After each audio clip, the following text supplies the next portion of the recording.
Hello everyone, welcome back to Crypto Cash. Thank you very much for joining me here. Hope you're having a fantastic day. Happy Sunday to you and your family. We're taking a look, of course, here at Dogecoin, helping you understand the best practice and big picture, and just trying to get perspective on a few things. We're going to look at key level supports and resistances and help understand just generally what's going to happen next. Should we go long? Should we go short? Over exhaustion? What's happening here with this coin?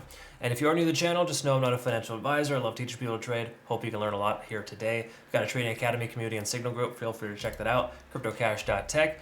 You can engage in amazing conversation and learn a lot. A lot of our community members are taking some good profits here from BNB. Well done, Philly, getting back in the game there. Mechanical Investor as well as SAC. Look at that, 411% from this. Yeah, just amazing stuff. So keep up the great work. Really, really proud of you guys. Very last thing too, of course, if you want to become a better trader and benefit from some decent sized prize pools too. Every month we have a $10,000 giveaway through Bitget that provides you with some competition, but more importantly, a healthy benefit of profit and loss ratio and trading volume if in fact that is something you're interested in. Again, I just recommend that you do what you normally do. Don't try to get crazy with your trading, but I can tell you that nice little extra bonus at the end of the month is very, very nice. So taking a look here at Dogecoin, what we want to look at is, again, we're going to start with some supports and resistances. And a lot of those supports and resistance levels come based on Fibonacci retracement levels as well as relative strength index. And if you haven't been watching my channel for a while or you don't know, 50 on the RSI is typically a support level or resistance depending on which side you're on.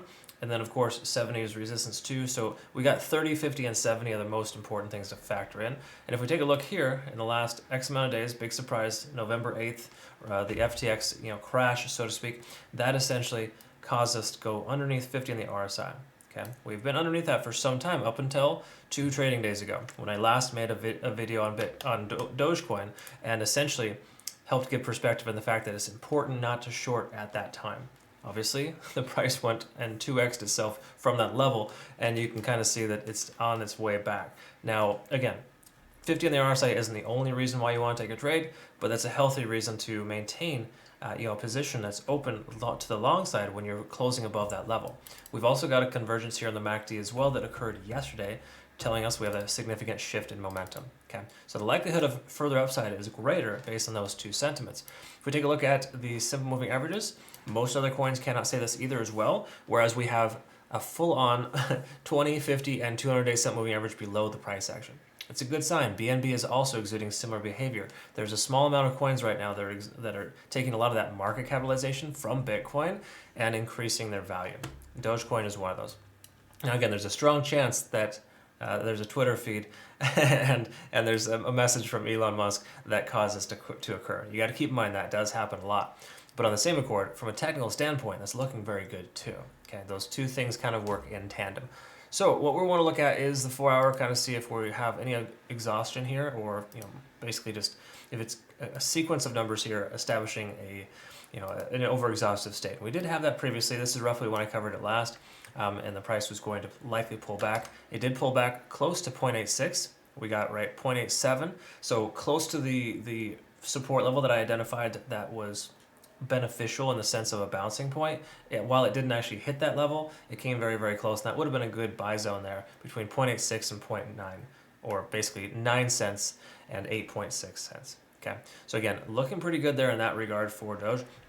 And if we look at the price action continuing higher, we're at a 4 right now. So hypothetically, we could have another 20 more hours of continuation, 20 to 36 more hours, depending on the situation. Okay.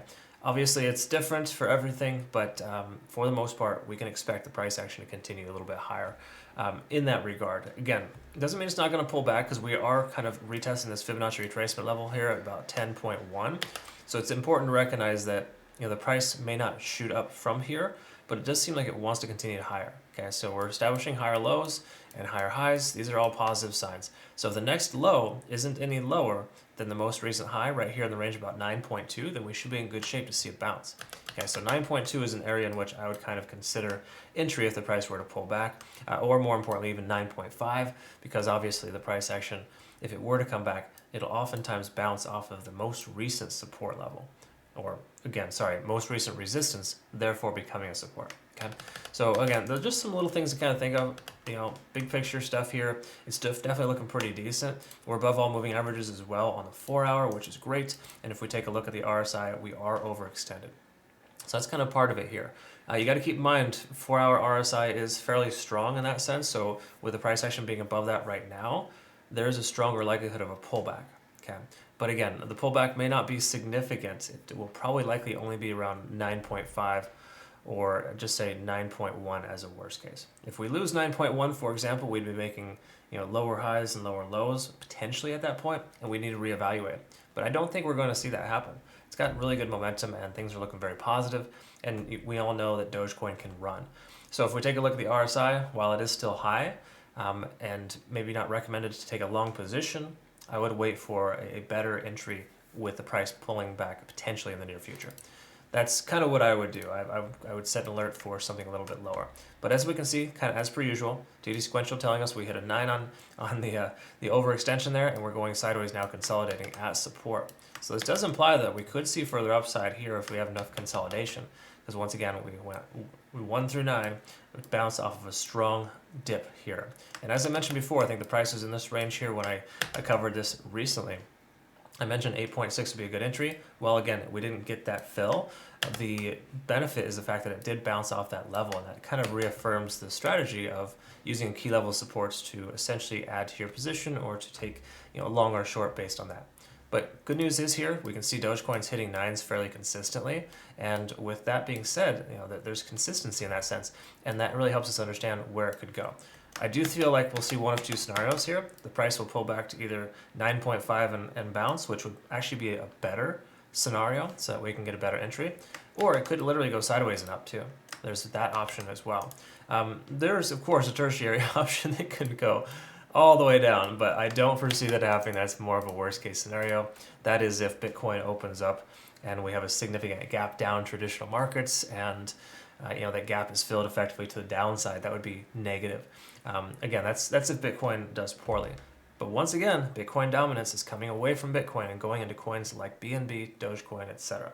So all in all, looking fairly good here for Dogecoin. Let's see one last thing here with the cloud, likely above all three. And we basically have just a green light to leave your long position open. Okay. Now again, 4 hours telling us we're overextended, but we're not extremely overbought yet. So again, it's kind of one of those things where it could literally go both ways. But generally speaking, we have overall momentum on the daily. I think the big picture is that we will see Dogecoin continue to excel and increase over the next few days. And I don't think we're going to see a sell-off anytime soon. We probably have another couple of days at least of green activity here from Dogecoin. So again, short very, very carefully if you're going to. And just note that the cloud right now is telling us that you want to keep your position open, and it makes a lot more sense to go with the current than against the current. Okay. So that's generally what we're seeing here. So all in all, I like what I see. Dogecoin has my vote for more likelihood of increasing than decreasing. While we could experience a small dip to 9.5 before it takes off again, there is a stronger likelihood that it'll continue higher. All right, so those are my 2 cents. Hopefully you learned something here today, of course. You want to become a better trader, CryptoCash.tag is the site. Link down below. Furthermore, of course, make sure you're using Bitget exchange. You can qualify for all of our monthly prize pools every single month just by using that link to register. I believe there's even a bonus as well for signing on, but I think that depends on the time frame that you register. But regardless, all good things there. Very positive. Absolutely check it out. Thanks again for your time. Look forward to working with you. Have a great rest of your day. Take care.